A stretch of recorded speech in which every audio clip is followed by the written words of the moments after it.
Hello everybody, my name is Alex and this is the 6th episode of our podcast, Reframing Modern Medicine. Our mission is to bring awareness on the evolving treatment choices for the human condition. Today, we interview Isaac Ordonez, a realtor and founder of the Five Diamond Realty Group in Las Vegas. In this episode, we talk about financial health and mental wellness involving money. If you would like to enjoy this podcast with video, please check out our page on Spotify and YouTube. Thanks, and we hope you enjoy. So today we got a special guest, Isaac, and he's going to talk to us a little bit about himself. So go for it. Share with us who you are. Well, you said my name. My name's Isaac. I'm a local real estate agent here in Las Vegas. I was born in LA, but moved here when I was very little. I was about 4 years old. So I'm pretty much a local Vegas resident here. So, what can I tell you? I love Vegas. I think it's an amazing city. Yeah.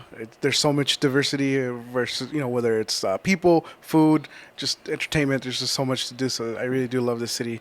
As far as me, well, I don't know how much you want to know about me, but Well, todo, man. Everything. We're going to talk about everything. So do you like tortillas or not? Everything. We'll talk about it all. I don't eat tortillas very often. Really? Yeah, Good to know. Good to know. I didn't know that. All right. Pan dulce? Pan dulce. All Pan right. dulce. I'll bring that next time. All right. That's cool, man. So you work in real estate, and so you've been doing it for how long? So going on to 6 years now. Mm-hmm. This 2024 will be my 6th year. Got into it out of, it was something I was interested in, but it was nothing that never thought that I would actually get into it. Growing up, I didn't really think that I was going to have an office job. I really didn't want an office job. I was the whole contrary. My degree is in automotive technology.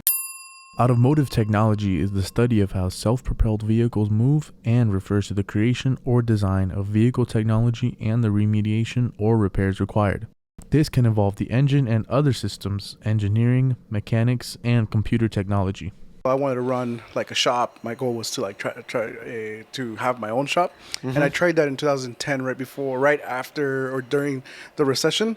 And 19, 20-year-old me didn't really know anything about business, so I got into a partnership with a friend and lost a lot of money, about $30K back then. So Damn. yeah, so now that I look back, there was so many mistakes I made, but it's just I had no guidance, I had nothing, and then I ended up getting into the banking world, and I saw that again with, especially in the Latino community, there was no guidance from or for our community, like as far as banking on the different products, like Right. a lot of people, like my mom had a connotation of credit cards, like credit cards are bad, but, debt is bad, but if you know how to use it, that is actually a good thing. And so Right. educating our Latino community specifically was something that I started really enjoying.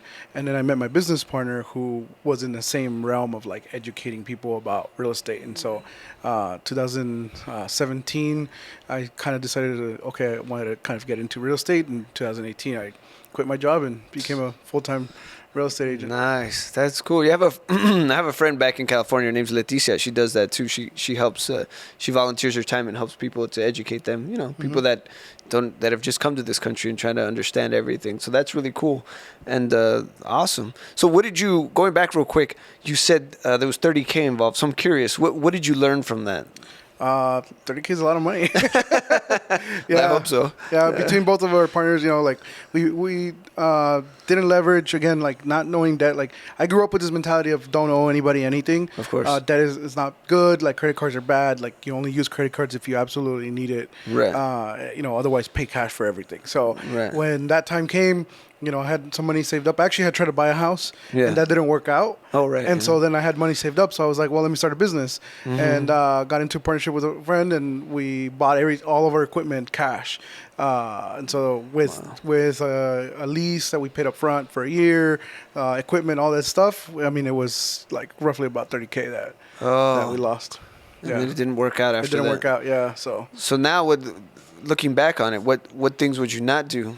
I think I would have definitely found like a good mentor, and I would have not rushed into it because I was so excited about it and so like eager to just get the ball rolling that I just went into it without having like a game plan. And so I just decided to do it. I had been let go of my job, so I was like, I have all the time in the world. Like instead of me trying to go get another job, I was like, let me build my job. That was my goal and my mentality.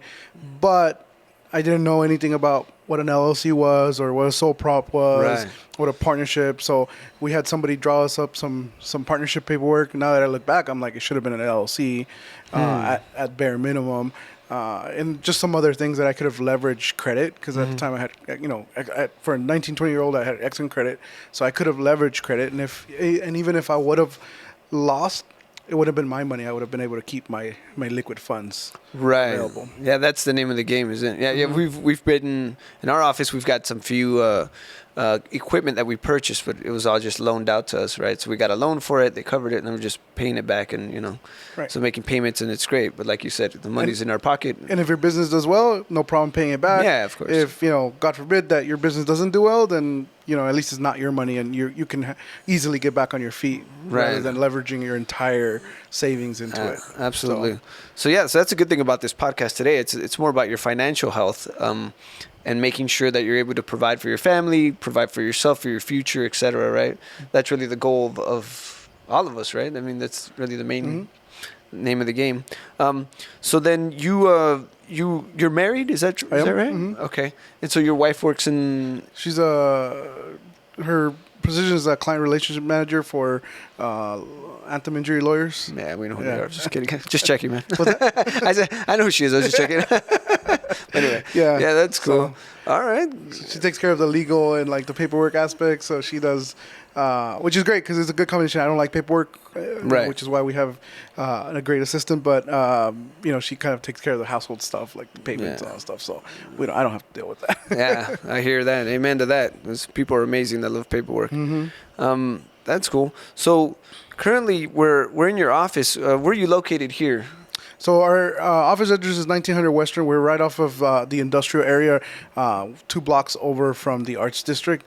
And this particular brokerage, we really resonated with them because they have the same kind of moral and kind of same goals, like educating people, helping others, like helping other small businesses, and they're big on the media production. So we were when we were deciding to leave our previous brokerage, we were had already had a foot in the door as far as media goes. Like we had access to a studio, we had access to radio.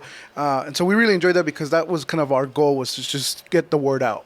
Yeah. Not so much like on real estate, but more on the educational purpose, like getting people to understand that everybody has options. Just like in health, there's different options. Like you can go from one chiropractor to another. They're not the same, especially because some are in it for the money. Some are like you are passionate about what you're doing and trying to help people, right? Yeah. And that's a difference. Like somebody like you, somebody like us that we're passionate about helping others. We're going to go the extra mile to be able to help them out versus somebody who's just in it for the money. And so when we came here and we interviewed the broker here, like we just resonated with what they were trying to accomplish, what their goals were. Our goals were in line. And then they had this beautiful office space here, and they've really curated kind of almost like a studio like. So they have a lot of nice rooms, like a lot of space to be able to kind of spread out and hold events and just have people over like yourself. Yeah, this is awesome. I mean, this is I was just commenting about Lex over here is doing all this recording and everything, and as well as you do it as well. But I'm just like, man, I have a middle school setup compared to what you guys got going on. I'm like, man, this is like build my first podcast, and you guys got it going on here. This is amazing. And thank you. That's how I felt about when we brought on Lex and we partnered with him. Like that's how I felt, because I thought I was doing pretty well, like video editing, especially compared to what I had done in the past. I look back at my first videos and I was like, oh my god, it's so cringe. But now I look at, and then Lex comes over and shows this video, and then I'm like, all right, I don't know what I'm doing.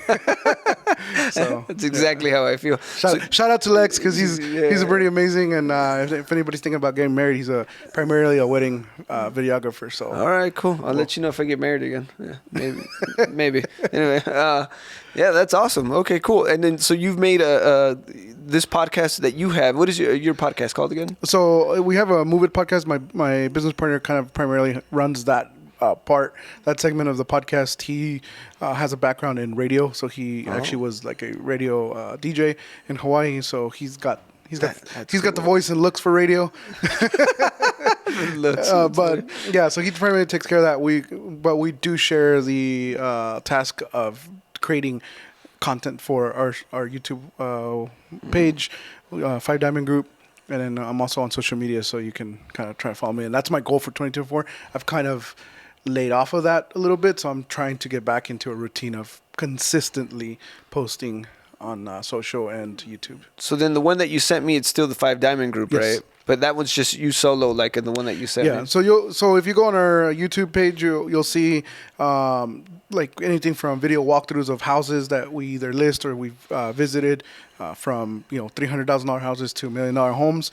You'll also see some educational videos. My business partner is big on mental health, so you'll see some videos on mental health and how to kind of overcome any obstacles that you have. And then we also have like your real estate educational videos on how to buy a home. Just posted a market report which we talk about what happened in 2023 and what we expect in 2024. And if you're thinking about buying or selling, like what does that look like for you? Yeah.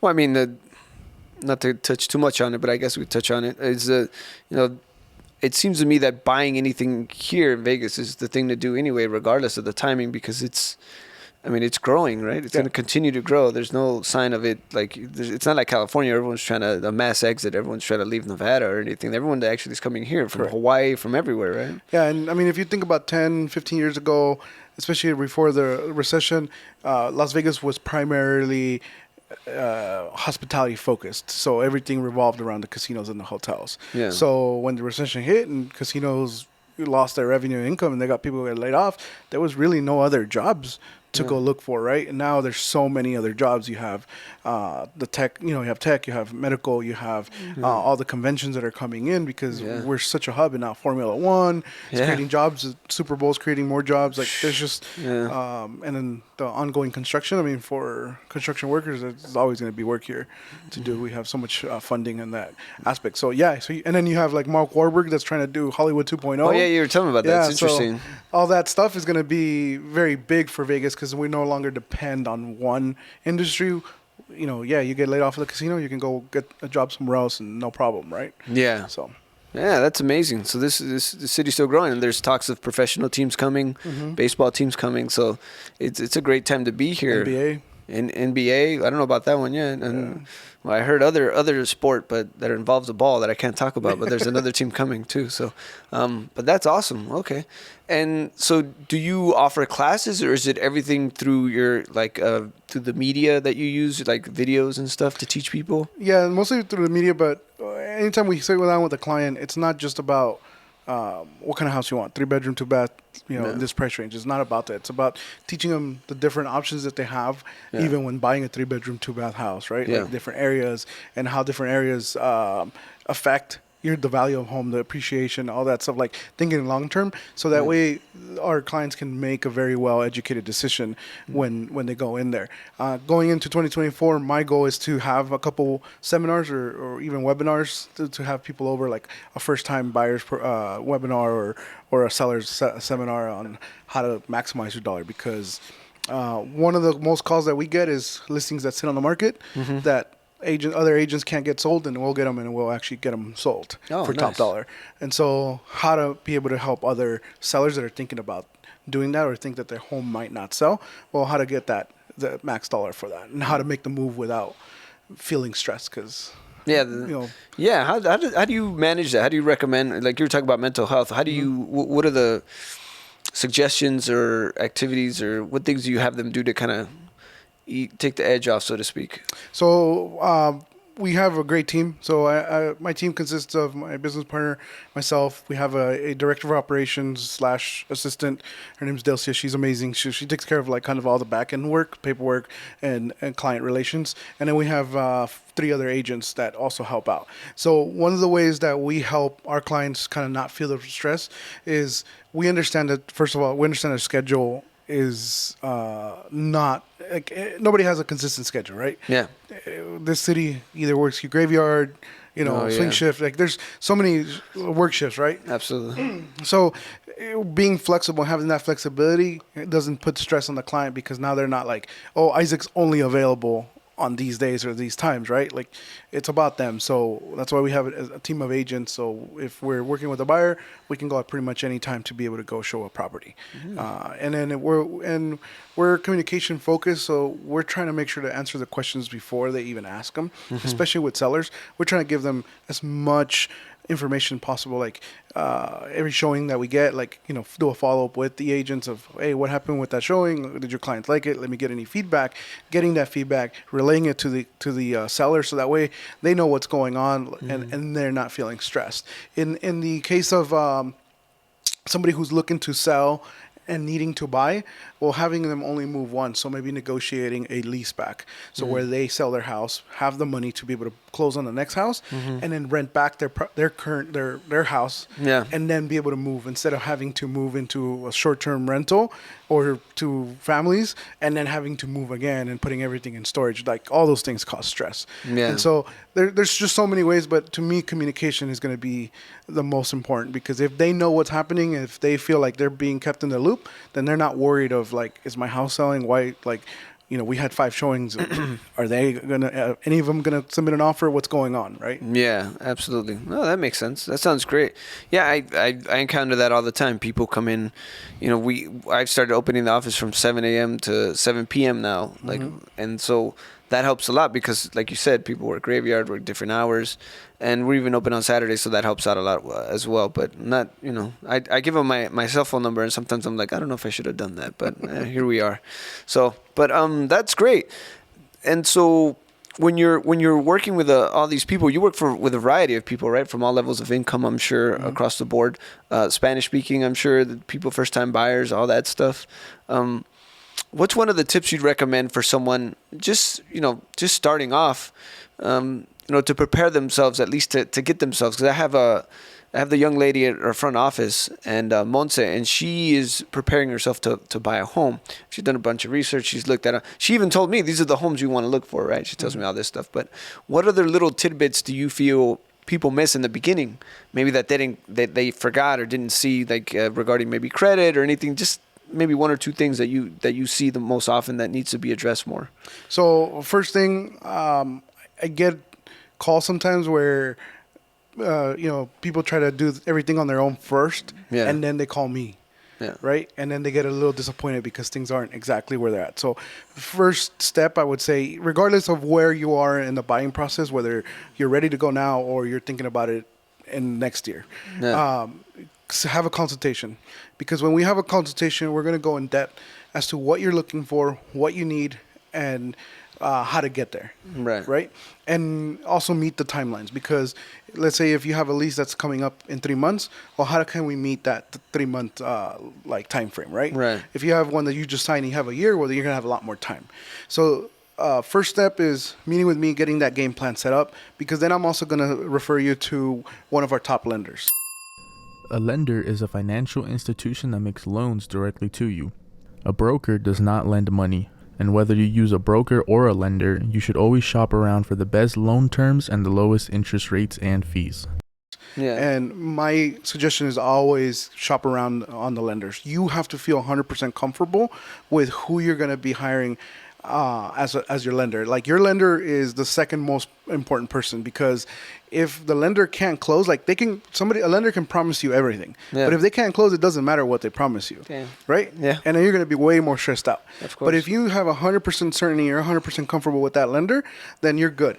And the lender, let's just say that they run your credit, you're like, well, I'm not ready for another year. Well, have them run your credit, because if you're good now, then you just got to maintain what you're doing now, and you'll be good in a year, right? Going, But if you're not good, it's good for you to know now, because now you have a year to fix whatever you have, whether it's get more income, get a raise, get a different job, pay down some debt, maybe some people co-sign for family members, right, on a car or something like that could affect you. And we can talk about ways of releasing that liability from you where it doesn't affect you. But some of it takes time.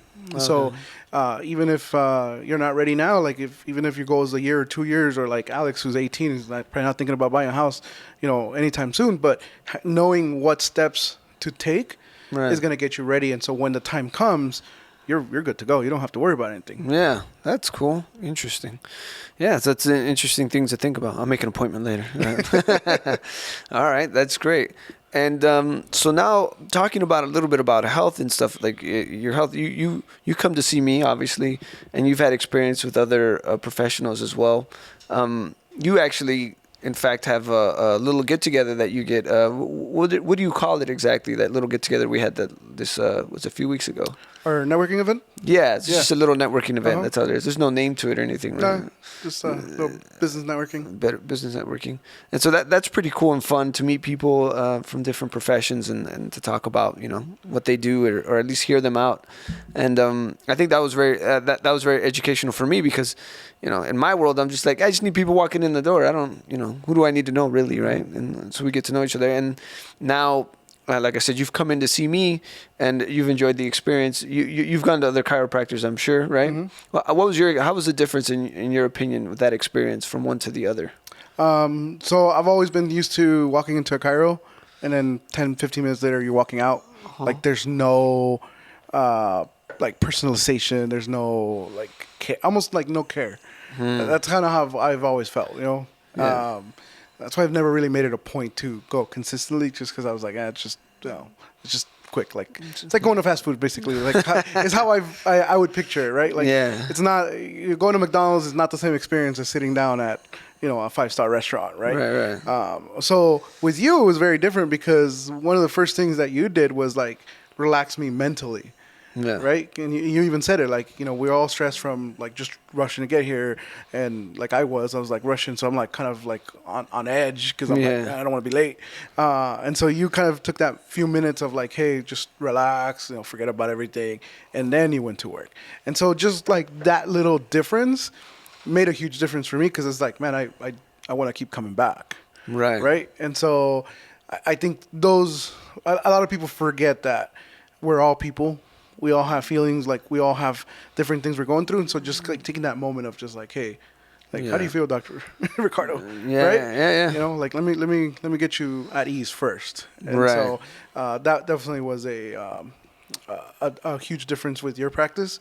And then I just I had met your the other doctor, Dr. Tony. Was it Dr. Tony? Oh no, Dr. Dillon, was it the other guy? Well, I met both of them now. Yeah, but you met us all now. Was the tall one? Dr. Anthony Marino. Yeah, Marino, Dr. Marino. So he was good. All same thing. Like very personable. And then Dr. Dillon, he told him about my particular issue, and he was just like, okay, let's focus on that. So again, like it made me feel like, okay, you guys actually care. Right. Whereas the other ones were just kind of like, yeah, let me just crack you here and there, and slap you around and out the door. La Santa de Banada and get you out. Get you out, bro.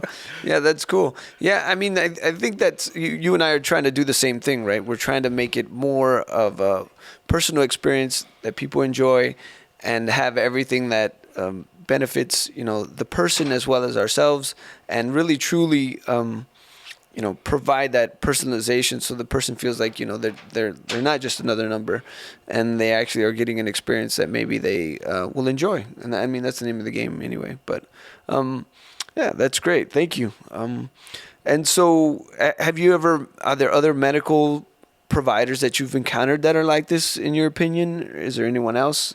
I'll be honest, I'm very like anti-doctor. Oh. Yeah, like I just don't see I've been to doctors. I've a few years ago I had like an inflammation on my neck and side, and it was just like painful, and like nobody could tell me what to do. They were just giving me the runaround, and the doctors were just giving you and then at the end they were just like, well, we're just gonna give you some anti-inflammatories and hope that goes away.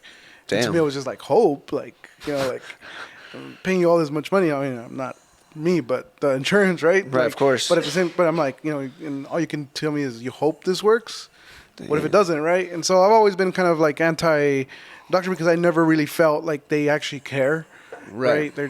I've always felt like they're just there after the money, and so. Right. But I am big on like mental health and like physical health. Like we get massages quite often because of our job. Our jobs, can be stressful. We're dealing with, in my case, we're dealing with a lot of money, people's money. Yeah. Earnest money deposits can be high sometimes. So, that to me is very stressful, to make sure that we secure their money and never put it at risk unnecessarily. And so my wife and I make it kind of a point to get a massage like at least once a month, or every other month at bare minimum. So adding to that, like the chiro was really helpful. So to me, I see the benefit. I see a long-term benefit when we live like a much slower life, or like a much calmer life. I can feel better than when I'm like stressed out. Well, you perform better too. We all perform better when we're more at ease. Otherwise, it becomes a bit of a nightmare, and it's a daunting task of having to deal with everybody. And with what I'm starting to realize now, the more successful we become, the more people and the more work there is, which is good. It's a blessing, right? But at the same time, like you said, it goes back to that stress that you need, but not so much that it really affects your life and it becomes a problem.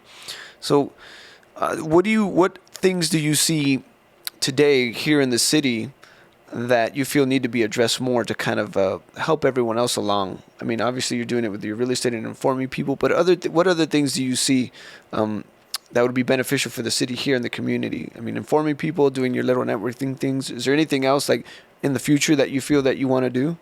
For me personally, it's a great question. For me personally, I'm a huge fan of helping other small business owners, especially the ones that don't have the resources that the people that have a lot of money or have a franchise backing to that, right? Because when you buy a franchise with, some big shot attorneys kind of set the game plan for that, and they just have to kind of meet every single thing. So the success rate is going to be a lot higher than somebody who's starting from scratch.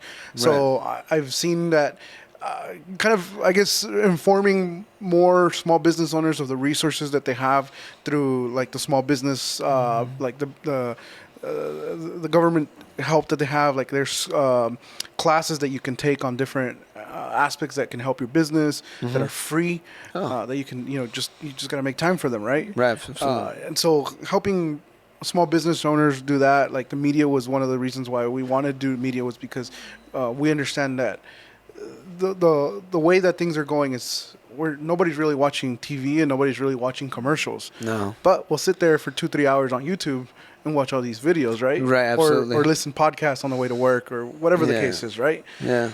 And so having those resources and having like that available that's affordable, because things are so expensive. Like going to groceries is expensive, right? Yeah, absolutely. And so I definitely see a need for that, especially in the small community, in the small business community.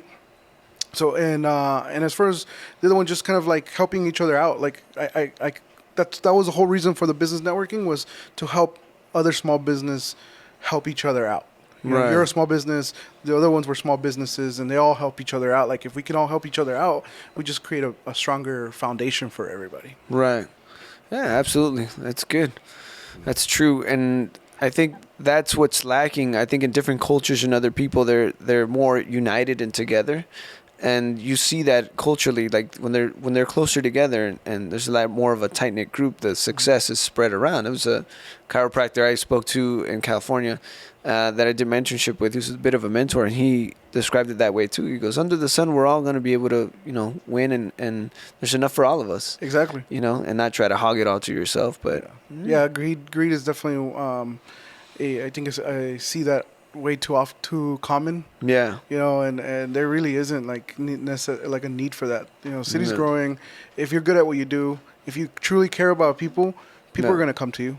Yeah. Right? They'll pay the price. Yeah. Because I always compare it to like restaurants. Like, there's restaurants that I go to, food's not that great, but service is great, and I'll keep going back. Yeah. Right? Food could be great, but if service sucks, I'll really think about going. Yeah. Even if, the food is amazing, right? Yeah. And so people, how we treat others is like a huge part of how you can really build a good business. And so if I'm always like, even with other real estate professionals that I work with, I'm always there helping them out with whatever I can, because I don't know when the day of tomorrow I'm going to need them to help me out. Right, absolutely. And so if I'm always hogging this information, if I'm like, no, this is like, if you were part of my team, then I would help you, but because you're not, I can't help you. Like that to me is greed. And isn't gonna make me Yeah. better at what I do, right? Yeah. Well, it's a competition, right? From that perspective, right? You're Yeah. trying to compete, and then it's overwhelming to think that you can't do and achieve small tasks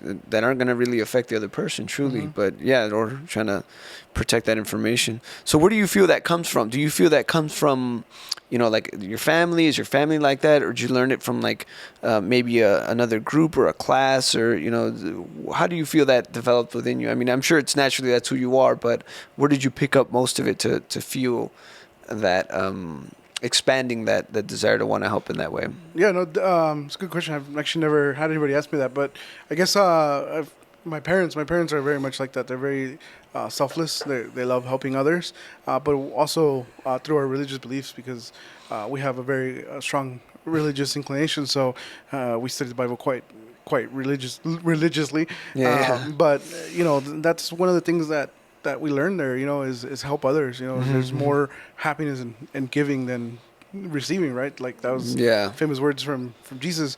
And so, and that's really true. Like I honestly, my success, like I feel like my success is the success of others. Like I love seeing others succeed. Like I love helping other businesses, because when I see those small businesses grow, I get very happy and very excited about that. Yeah. And so, that's cool. That doesn't. I would say that's not too common. Maybe it is. I don't know. Maybe I'm not in the right circles, but I didn't say it's too common. And so then, where's your family from? My parents are from Mexico. They were raised in Mexico City, so that's kind of like what I know. Mexico City, so best tacos ever found. I'll have that debate with anybody. Some people say like TJ, and like you've ever had Mexico City tacos? Yeah. Oh man, they blow those out of the water. Yeah, that's funny. Okay, yeah, and so they grew up there, and then they migrated here, and so they've been here for a while, I'm sure, and so through that experience, you noticed everything that they did, and so that led you to today, you'd say. Yeah. A lot of it. Yeah, a lot of what I do, how I feel, like everything that I'm trying to accomplish has a lot to do with like the mistakes I've seen my parents make. Right. For example, is like my mom used to run like a small business, but she never called it a business. She never really like formalized it as a business, right? Right. And so now that she's retired, like she really doesn't have anything to show for it. Right. But if she would have built it as a business, like she would probably be very well off right now. Right. But it was just that mentality of like not knowing, being afraid, and then not knowing those resources that they had, Right.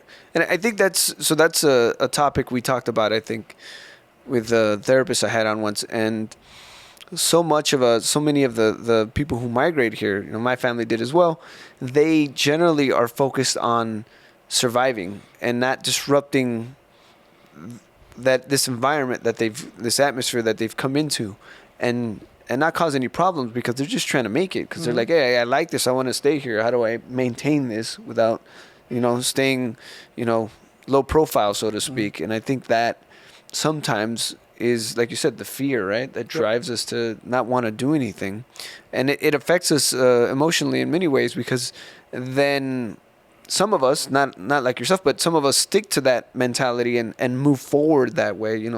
I've got relatives and friends that move and continue down that path, and even patients that come in that have, at the age of 69, this guy's telling me like, all I knew, I never had a mom or a father, right? And there's his example, and he tells me, because I never had that, I just worked. So from the age of 4 or 6, he's worked all his life. And so he comes in, and then he's telling me, and I'm looking at him, I'm like, something's a little off. I told him, what's going on?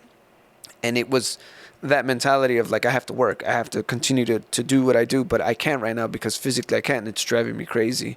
And that uneasiness and that fear of like, okay, what am I going to do now? But, that really affects our mental health, because we continue to think that we need to be going down this path, or like you said, just avoid everything and just work and I'll make money. Everything will take care of itself. And now I think, at least for you and I, our generation's figuring out that, we can invest amongst each other and really grow and really make this place a better place for all of us, right? And especially like I think the Latino community has that, that negative, how would you say it? Like, like a negative thoughts of like talking about your feelings, or like being, being scared of things. Like that's just normal, right? Like you shouldn't, like you said something like you're just staying in where you are because you're comfortable and this is working, and the what ifs, right? Yeah. And there's always the what ifs, and so if it's not broken, why fix it, kind of thing, right? Right, absolutely. But risk sometimes has a bigger reward, Right. I think of you, right? Like you could have just not gone back to school and gone become a chiro, but Yeah. the risk has a bigger reward than that. Yeah, absolutely. And I think oftentimes there isn't enough of it around us, or like, we're not exposed to it enough or see it. There's no face to it sometimes, at least from a professional standpoint. I think, you see movie stars, you see people like that, and, these individuals represent that. But I think professionally speaking, it's hard to make it out. It would depend on where you come from and where you're in, but overall, yeah, the lack of expressing the emotion, the concerns, and so it was funny, right? We had this conversation with a I think it was a patient of mine, or it must have been a friend, I don't recall, and we talked about how back in the day, there was, like you said, there's no conversation about how we feel. And I suspect that, coming from a different country, like I said, it's all about work. The mentality, at least for the Latino community, for the most part, is work. You're gonna come in, you got to work, and that's what it's all about. You have to just kick butt, keep it going. So in that, there's no time to really reflect on what's going on within you. It's just like, I have to support this child, I have to do this thing. There's no time. Now, like us that are like second generation or maybe more, it's like we're able to stop and really reflect on like what the heck just happened in these last 20 years of my life. Mm-hmm. And then we're able to really, assess it and then move forward with it, right? Like whatever that may be, for what that looks like to you or for me is a little different. But like you said, learning from those mistakes, learning from that and building from that. Are there ever times that you feel that trying to learn from them have like maybe that lesson is like more difficult or too hard for you, and maybe you haven't gotten to that point yet? Is there anything like that in your life currently? No, not really. So my 20s were like a rough time, right? Like I look back and I think about all the mistakes, but I'm happy that I was able to kind of get that out of the way in my early 20s, because now that I'm in my mid 30s, I think very differently, and that to me has like, those are life experiences, and with experience you get more wiser. Yeah. So, right. So to me, like, I don't look at that in a bad way. I kind of take it and I say, hey, I'm glad I did it, and I'm hoping that I can use my experience to help somebody younger to not make those same mistakes, or allow them to make their mistakes, but then let them figure that out and how to kind of overcome those obstacles. But my wife and I are like, kind of one of the reasons why I think we are so work well with each other is because she's big on mental health. And one thing you mentioned, like, the Latino community is like work, right? But it's specifically for men, right? Like the man is like in a Latino, in a previous generation, the man was the one that was supposed to hold the house, like, or maintain the family, right? And get everything provided, right? Yeah. And the wife stayed home and took care of the kids, right? And that's kind of how I grew up. But if I think the Latinos, or anybody really, not just Latinos, but anybody, it's all about working together, right? Especially if you have a partner, like in my case, I have a wife, like working with each other, because we can help each other grow and better ourselves, and really just being open about our own mistakes, and being vulnerable and being humble enough to admit that, hey, we're all going to make mistakes. Yeah. We're human. We're imperfect. We're going to make mistakes. And so how do we improve ourselves on a daily basis? We all, at one point or another, lose our temper, or get overwhelmed or get frustrated or whatever. But how do we better ourselves for the day tomorrow? Not just for our spouse or our partners, but for ourselves to be able to improve in life. Because I want to look back when I'm 45 and look up my growth and not be like, I'm the same person I was when I was 35. Yeah. I'm on the footsteps of that. Yeah. So I know what you're talking about. Absolutely.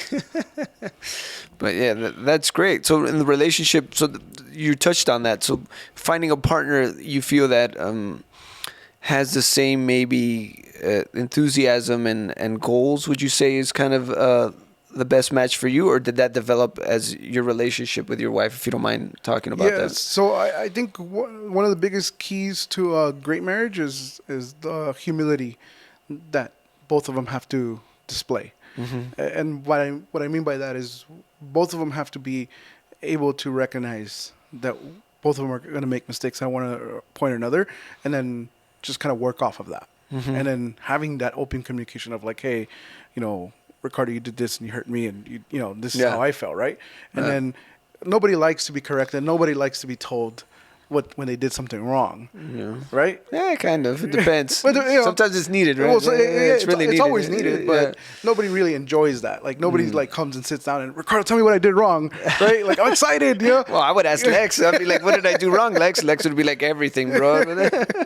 And so, but in a relationship, right? Like you want to get to that point where you can actually have that conversation and say, okay, this is what I didn't like, and how can we improve? And I always say there's negotiables and non-negotiables, right? Right. And so when you're getting to know somebody, in my case, like that was my thought process going into when I was dating my wife, was the negotiables and the non-negotiables. And the negotiables is like, she told me, she's like, I don't cook. So she's like, she's like, either eating out or you're going to have to cook. And I was like, cool. Like that's negotiable to me because I like cooking and I don't mind that, Nice. And I told her, I was like, hey, I really don't like doing dishes. She's like, I love doing dishes. I was like, perfect, Nice. Worked out, right? And those are like the negotiables, right? And then there's the non-negotiables, the things that you cannot, when you look at somebody, you go, I can never be with somebody like this, right?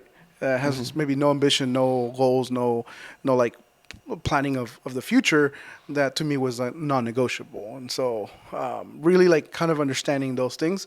And to me that came as I was older, because if I would have gotten married in my early 20s, I don't know if I would, one, be happy, or two, be still married. And so again, back to like life experience and like going through my 20s and I got married 2 years ago, so I'm cool. Newly married, right? Though again, the way I think of life now versus how I think about it 10 years ago is very, very different. I feel that when you're at that age, when you're in your 20s, there's definitely this, it feels like it's this never-ending energy that you have. That's just for me, at least for myself maybe, that you're just trying to get out. You're just like, I want to see and touch and feel the world and do all these things that's just like, oh, this is amazing. Let me see this. Let me touch that. Let me go experience this. And I think that subsides as once you hit about, like you said, in your 30s. Once you hit 30, you start to realize like, okay, not everyone's doing that anymore. Like, and now you've kind of gone through that cycle. There's only so much you can do, but it's the same kind of cycle of like, it's exciting, and then it's like, all right, I've done it, now what? And I think that energy that you have kind of starts to maybe decrease slightly, and you're able to stop and actually just look around instead of just react to everything, right? Which I think we all do. I mean, like you were saying, we want to make sure that we listen, the humility that you speak of. It's definitely a difficult thing to do if you're not used to it, which is another thing, right? Another topic, like because of your upbringing, maybe you were exposed to that more often. Is that where you were exposed to it more often, or? No, I think that was something that came with age and time. Yeah. I think part of growing up is realizing that certain attitudes that you might have had aren't appropriate or, aren't necessary. Right. Yeah. Because when it comes to business, I'm very business focused. Like I have a very like deep personality where as like, if we go out and have like drinks, I'm very I'm very like, I can be very social. But when it comes to business, I'm very like, hey, I just want things done. Right. And so again, like I think of if my business would have worked out when I was 20 years old, I don't think I would have been the best boss back then. Right. Because I would have been kind of a jerk to everybody, right? Yeah. And so having to like really think about that, and like even now, like I still go into that, and I have to like step back and be like, okay, this is not like who I am, and this is not who I want to be, at least, right? And so I have to like really step back and be like, calm down and relax, and like don't think, to me business is like business, right? So it's like I gotta kind of like relax and just let things go sometimes. But that just takes time, and again, I think the key is humility, because you really have to look inwards and say, okay, is this who you really want to be? Is this the reputation you want to have? Right. Or not? And if it's not, then you have to make changes, and that's Right. tough. Yeah, that's always hard because I mean, I don't know about yourself, but it always seems like you want to make this change, but you also have to like set up this trap where you're like, oh, I'm acting like that again, boom, and then close the door and be like, I got him. All right, he's acting like this now. Now let's pull him out of that box and be like, hey, we can't do that anymore. We gotta chill, and figure that out. But and it's hard to stay true to yourself too, like while doing that, because it's easy for you to start becoming somebody who you're not. Yeah. Who it's going to be a challenge to be every single day. Right. So how do you stay true to yourself and still grow and still change Right. those certain maybe tendencies that you want to change? Right. And so what mentors or heroes do you feel you have? We'll go with heroes. Who do you look up to, would you say now, given everything you've gone through and at this point, who do you look up to kind of maybe for the future? Besides Alex. Besides Lex, sorry. I mean, I'm pretty short, so I look up to everybody. I'm just kidding. We're on the same. I'm not getting inch taller than you, bro. It's like we're in the same boat here. Heroes, I don't know, man. I don't really like think of anybody as a hero, but I do have some great mentors. Yeah. And so I've always loved to hang around older people because love learning about their experiences, right. and they see things differently, right? Even from a young age, I used to always hang out with older people. I was always the young one of the crowd. So as far as heroes, I'm not really I don't really have anybody, but like for example, I really admire people that have discipline because that's something that I'm working on. And like I told my wife, 2024 is going to be the year of discipline for me because I need to work on that. So anybody who has the discipline, like people that wake up every morning and go to the gym, right, 5 a.m, and I'm like, I don't have that, as you can tell. But just in those kind of aspects, like my cousin's he has a PhD. He's a doctor. He's like a social worker.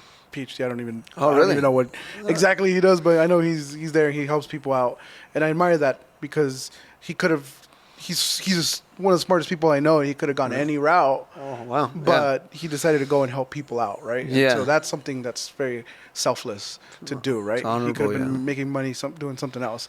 Yeah. My business partner had gone through a lot of trials and a lot of hardship, and to be where he's at and have the attitude that he has is very like heartwarming to know that the things that I'm going through is nothing compared to what some other people have gone through. So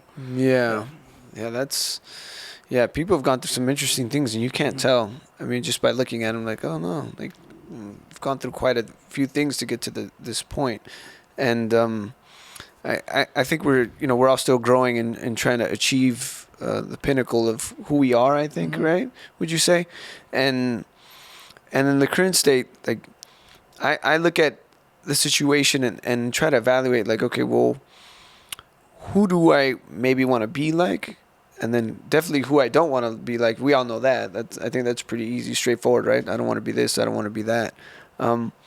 But with that, I feel that there's a dark side to it, and there's a like in this place. There's a lot of males, obviously, that aren't maybe responsible, like, with the family and things like that. I encounter a lot of single moms and things of that nature.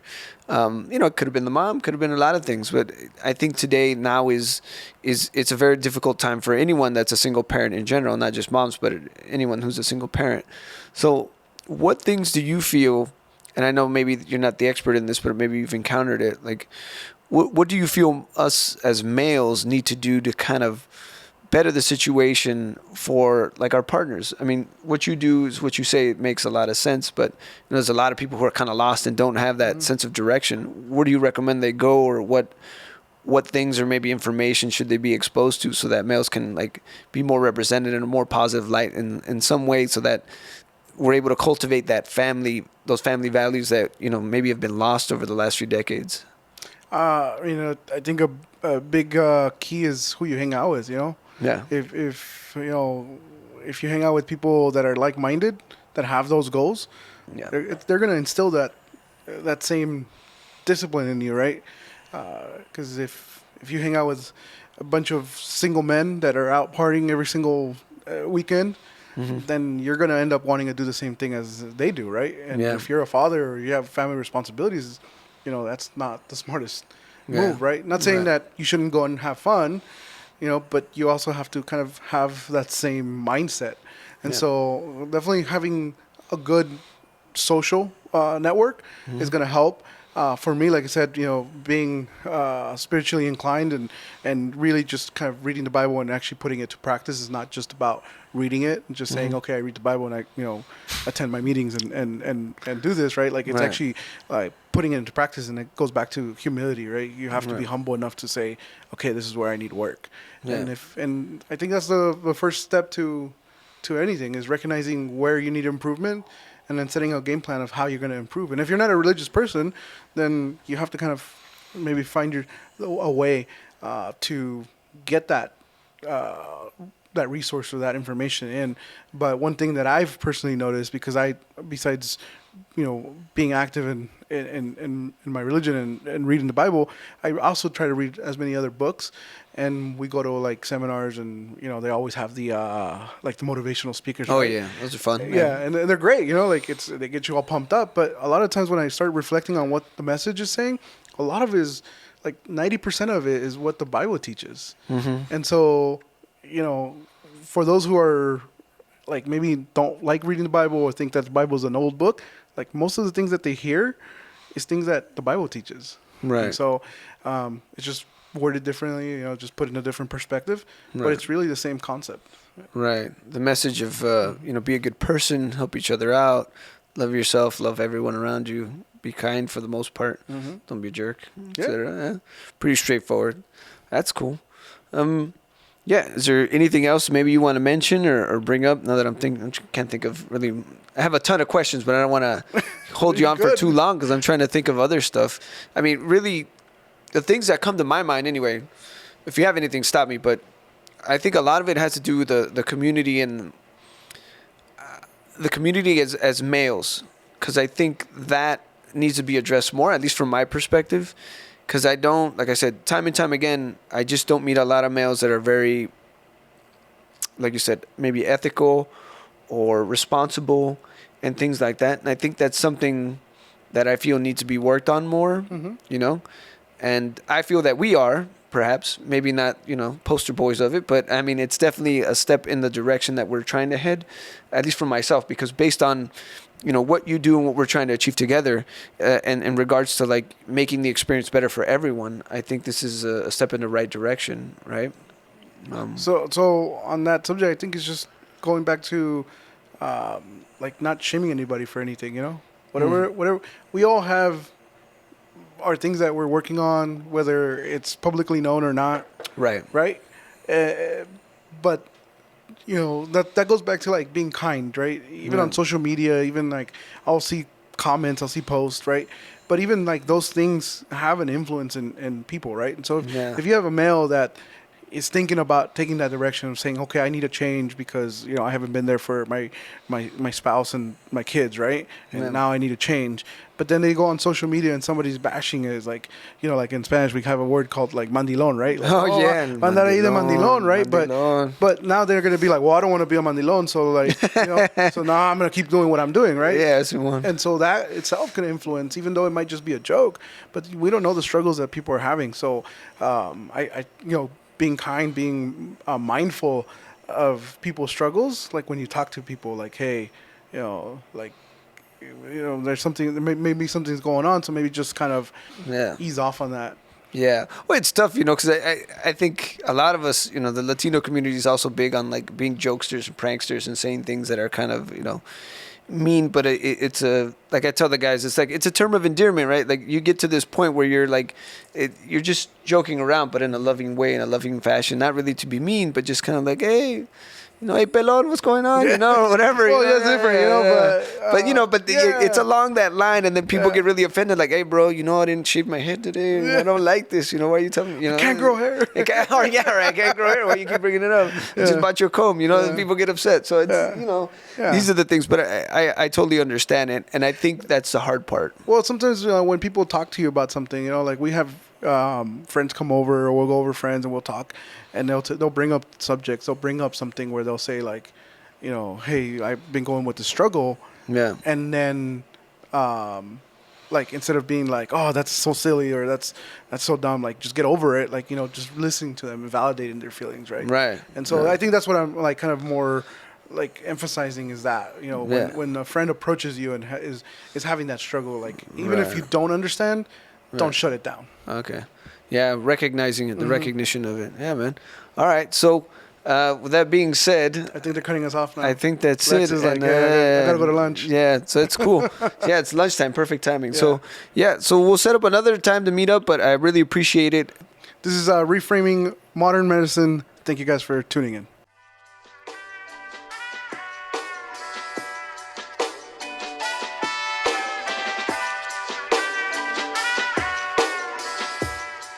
Thank you for listening, and we thank Five Diamond Group for letting us record in their office, Lex for helping us record this episode, and Isaac Ordonez for coming onto the podcast. If you would like to check out other episodes of our podcast, please visit our page on Spotify, YouTube, Apple Podcasts, Amazon Music, and iHeartRadio. This is Alex signing off for Dr. Rivas. Thanks for listening and or watching the 6th episode of Reframing Modern Medicine, and we hope to see you again soon.